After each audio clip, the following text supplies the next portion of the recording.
and welcome to my channel. Welcome back if you've been here before. Today we're going to talk about the SoundCraft UI24R and how to set your input gain levels. All right. For some of you, you might know this already, but for a lot of people, there's a lot of mistakes that can be made right here that we're going to address. And well, let's get started. Here we go. This is our mixing board on the iPad, and we're already set up on the gain page. You can see right here. If I push this red button, it's going to change to orange. That's the mixing page, and all these faders are for the mixer.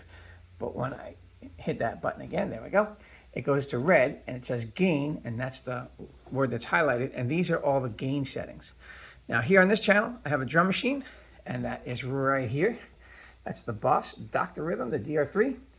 We're going to talk about signal path for a second because there's different signals coming in. All right, so I'm going to push start. It's going to send a signal right out here. It's going to go right into the mixer, and it's going to show up right here on this fader. Now let's do that, and we'll see what we're talking about. There's the signal. Take it down, it's out. Okay, we can still see it feeding in, but we just dropped it out of the mix, and now we'll bring it up. All right, bring it right up to there. I'll push stop. Now, how do we know if that's set correctly? Well, over here, I just so happen to have Cubase pulled up, and I don't know if you can see this, but I'm going to go ahead and push start on the drum machine. Then go down here and just push record. Okay, now when I come over here and I go up and down with this, it's going to adjust the level. So I'm going to show you what that looks like in Cubase. Here's the signal coming in. They go way up too high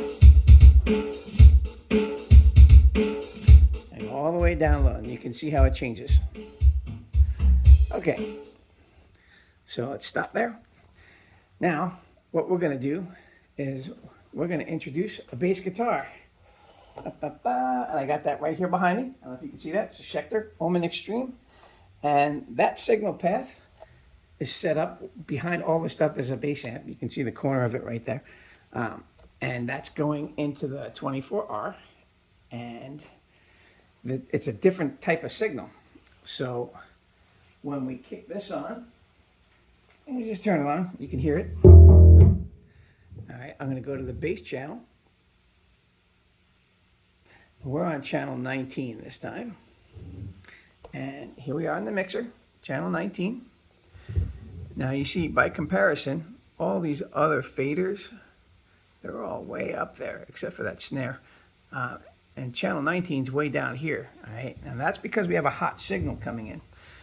But sometimes you might not see that, so you might just, when you're doing your initial setup, you might have this set up in the middle somewhere. That looks like a safe zone, but when we hit it, it's clipping, and you can hear it. You can hear it vibrating the room.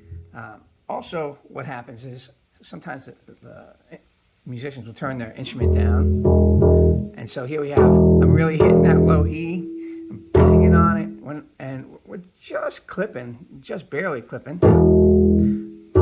But then later on in the show, they kick up their volume, and they're like, and all of a sudden they're too loud. So we want to control that before things get out of hand. And let me show you what that signal looks like in Cubase. And I'm going to do a couple different things to show you how that signal is going to be affected. Now here's the drums. Now I'm going to push record. There's that signal. All right, and then here's our bass. Whoa, look at that. It's just peeking out, totally clipping. So the first thing I want to do is I want to go here. Let's go back to that channel where the drum machine is. Let's kick that up to a nice strong level. You can see, drop the volume here, you can see it's right below 0, and it's clipping out just a little bit, so we'll bring it down just a hair. Now it's not clipping. Now let's look at that sound wave right there. And you can see, you got some headroom in the wave. It's peeking out, but it's not clipping. There's one or two spots where it's like a kick drum or something that comes in. You can see it peaks out right there. All right, so that's going to be a good reference for us. Let's go back here. We'll screw it over to that bass signal, and we already know it's too loud. Let's show you that once again.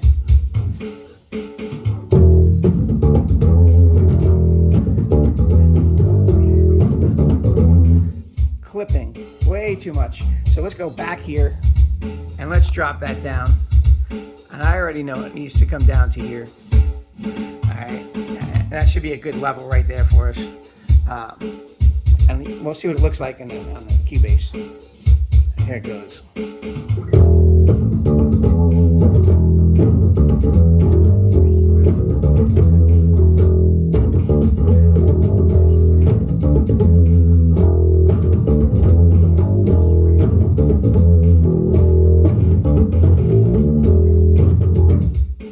I got my volume all the way up, but when the bass player turns down in this instance, right, we're going to take a look at that sound wave.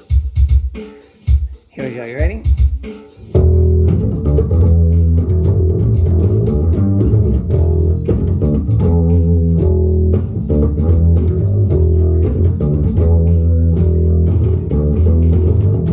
Now turn back up again, you'll see there's not too much difference.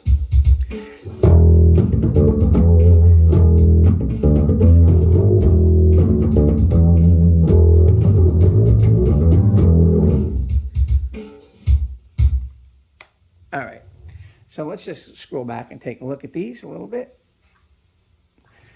Here's that last section where we were maxed out on the volume with the bass, and we've got a good level set. And then we'll go before that. This is where it was turned down a little bit, and you can see there's really not much difference between the two. So when we control that gain level here, then once that, this is going to turn off in a second. There we go. We control that gain level here. Once that musician decides to kick up their volume a little bit because they were trying to sneak something past the sound guy, we still have control over it, and we can still keep an adequate level. When you go and you're recording live, or you're doing a studio thing, and you've got a signal path like this, you see all of this, that's the meat and potatoes of the signal, and that's kind of the center part of that drum. You can see the peaks and valleys, and there's quiet stuff. You have the same here, a little quiet stuff, and then you get these strong signals. There's a lot of vibrations there. When it's not a touchscreen, I get spoiled sometimes.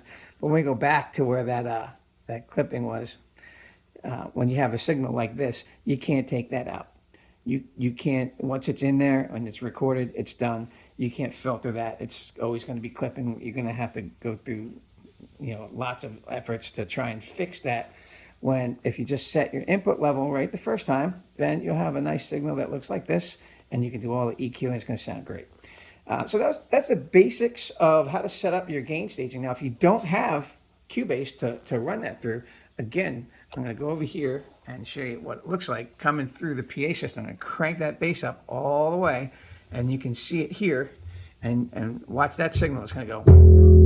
It's coming up just below. It's like -4 dB, so just below 0 there. That's right now it's -2, and that's me thumping on it. And that's clipping. Okay, so I mean, it's not too often that you're going to get a guy that's out there and he's like pounding on his bass. And when they do, they kind of want that, but like.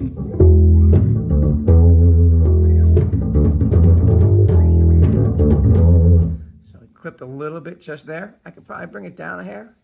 We still have plenty of headroom. Come down a little more. Here we go.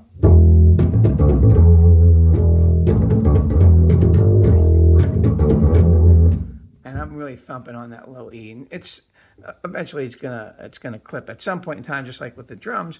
But you're gonna have a much more stable signal, and it's gonna look like that in your recording. It's not going to be too loud. You don't want something to be too loud. Now, when you go to the mix page and we look at that signal, here we go. Da, da, da, keys and snare and kick, where is it? Channel 19. So I got that fader all the way up here. I got lots of room to bring that signal down.